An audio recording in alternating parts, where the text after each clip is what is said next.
Thanks for staying with us. We continue to watch the State Capita Commission of Inquiry very closely, but let's go to this conversation now. Social Grants Agency Sassa says a delay in the payments of the COVID-19 social relief grants for the months of March and April 2021 is due to a transition in the government financial year end. And joining us now to explain the problem and how it will be resolved is Sassa CEO Totsi Memela. Good evening, and thank you so much for your time tonight. Let's talk about the delay.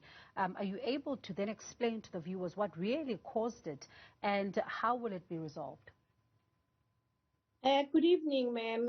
Good evening to the viewers. Bongiwe, the challenge that we have is that, as we all remember, is that this grant has had a number of extensions. We had an extension in October until January, and we then had yet another extension in January, which finishes in April.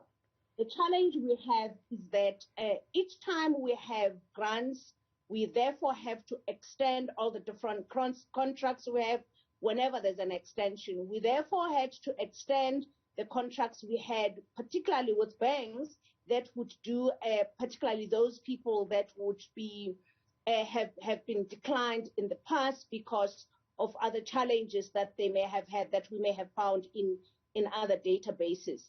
Because it's year end, for April, it's not a challenge for us to pay because this grant was extended in January. But the challenge we have is for February and March because we had to validate each and every client that had applied for those months. And if we haven't paid the clients that we have not paid for March, it therefore means that because we're supposed to pay them by the end of March, if we don't, they then fall into the month of April, which is a new year, which therefore means that if we pay them for March and they are in April, it therefore means that we're going to be found to have done a irregular expenditure. Hence, we therefore had to go to National Treasury to ask for permission for us to roll over those funds so that we can be able to pay, particularly for February and March, for anybody that has not been paid.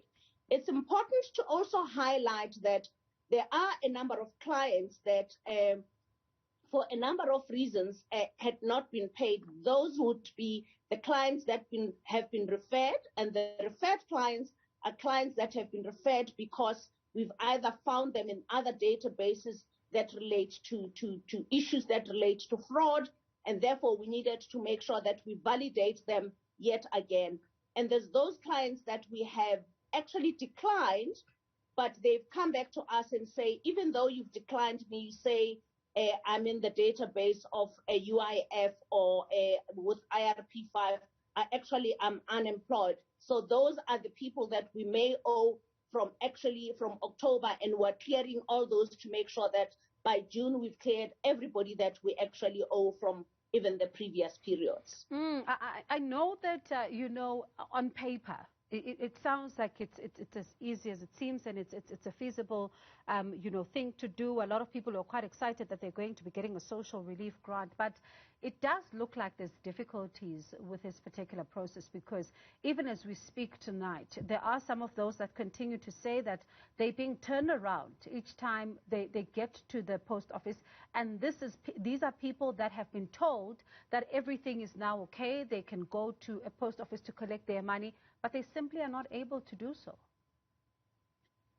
There has been a number of challenges that we've been having, and we continue to engage with the post office to make sure that those people whom we've already paid, because we would normally pay into the account that is at the post office, some of those people would be turned back either because there's lack of cash at a particular time.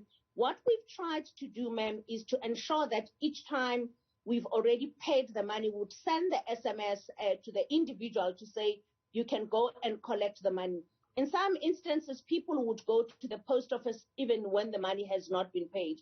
We know that there's been challenges with some of the post offices that actually get closed. And as a result, what we do is we're now trying to make sure that we locate people to go to particular offices so that we don't go to an office that has been closed. It's a challenge that we've had for a while, but we believe it's a challenge that is resolvable in instances where we've actually advised the people to say you can go and get the payment, except in instances when the cash is not available. And I'd like us, before we continue, let's talk then about, this particular view. I'd like us to take, his questions, and his name is Israel Nkuna Gamahlati, who says that I must kindly ask you that why is the appeal process taking longer? He's been approved in November, December 2020, also in January and February 2021, but there's been no payment that has been made to him. He says he's been interacting with the team, the Sassa team, via Twitter, emails, and has been calling, but he's been told that he must just they will escalate, this particular concern, but it seems that the matter is not receiving attention. Why is that? Why would that happen in that case? On issues that are related to appeal, they are definitely receiving attention, ma'am, because it would be people that appealed because they were declined since we found them in different databases.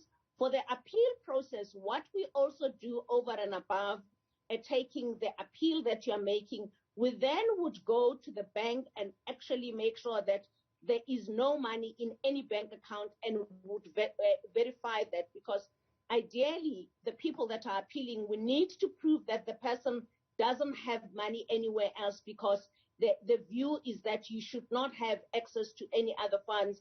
That's why you're actually appealing to say you don't get money from anywhere else. So I would like to plead with Israel to understand that even though it's taking a bit of time, and I know that many have actually raised the issues of appeal with us, it's because we had to restart the process to actually contract with the bank so that we can make sure that the clients that have appealed have been validated with the banks to make sure that they don't have money in particular bank accounts that they actually have.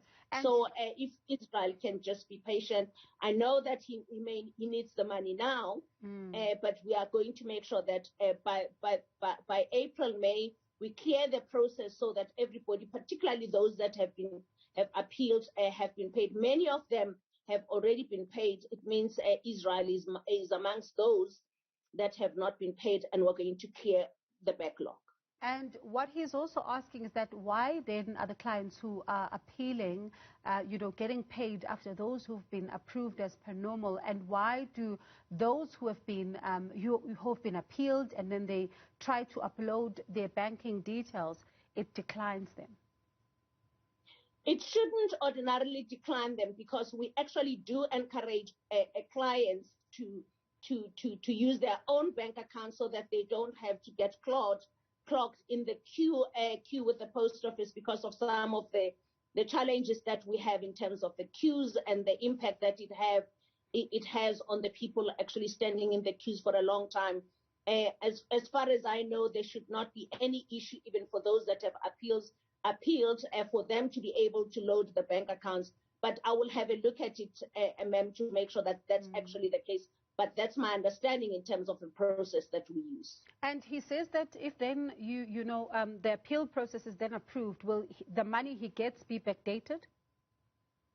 It will be backdated from the time when he actually lodged the appeal. Okay. If, for example, he appealed in October, he will be backdated from that period, because we would validate him for each and every month. And I know earlier on you said that, some people go to the post office without having received, the date, the confirmation that they have been paid, money is in their accounts. But I just got a Twitter, message here from, Pili, who says that they have been approved, the pay dates, everything has been confirmed, but they still get turned back when they go to the police station. To the post office. They shouldn't be turned back, especially if we've actually confirmed with them that the money is in their account, because we would have paid the money into the client's account. And I know that in some instances there may be a challenge in terms of the post office not having cash, but there's no reason why PV should not be getting her money. And I can ask PV to make sure that she liaises directly with us so that I can facilitate that process and make sure that those clients that don't get paid when we've actually loaded the amounts that they do get paid. So for those that then don't have the benefit of maybe having, sent us a tweet to then be able to liaise directly with your office, what recourse do they have if they've been told that money is there and they now, are being turned away? What recourse do they have? Because we are seeing a lot of messages that are telling us that this is something that appears to be common. We've been engaging with the post office. We've created a whole range of structures, ma'am, to make sure that we clear all this backlog, particularly for those people that have already been paid. But at our call center, we have a special call center that's dealing particularly with the SRD clients, because we knew that we were having a bit of a challenge. And we actually have people that deal only with the SRD 350, and we had to actually get an extended company to assist us in this regard. And the call center number is 08600 1011, which is the call center that we've always used, where they can indicate in instances where they are not getting their money at the post office, because we would have paid the money into the account. And when we look then at another matter, there's a petition that's calling for an increase of this grant to around 585 rand per month. Could this something that you'd look at and say that it is feasible? I am not sure how feasible it is, considering the constraints that we have as a government. And I know that petitions have been sent to both DSD and to National Treasury, but I don't believe that the country, in terms of where we are, if it's feasible, but the decision doesn't lie necessarily with us. We execute when government gives us the money for us to be able to administer. And when we look at another issue, there's been problems in the Western Cape, and it was given until the end of the week to, clear the backlog when it comes to temporary disability grants. How is that process going? Have you been in touch with them? We have definitely been in touch with them. They engage actually the regional structures on a continuous basis. What we had committed, ma'am, is that we will make sure that all the people that have to go for medical assessments will complete that backlog. The backlog for the assessments has been completed. Now what we need to clear as urgently as possible is to make sure that all those people are able to do the applications. And that's where we had a challenge this week, because one of the site offices, because of the challenges that we had with labor, could not be opened. But we're doing all we can to make sure that people can apply as quickly as they can. And for those people that have not come back to us, there's about 10,000 clients that have not come back to apply.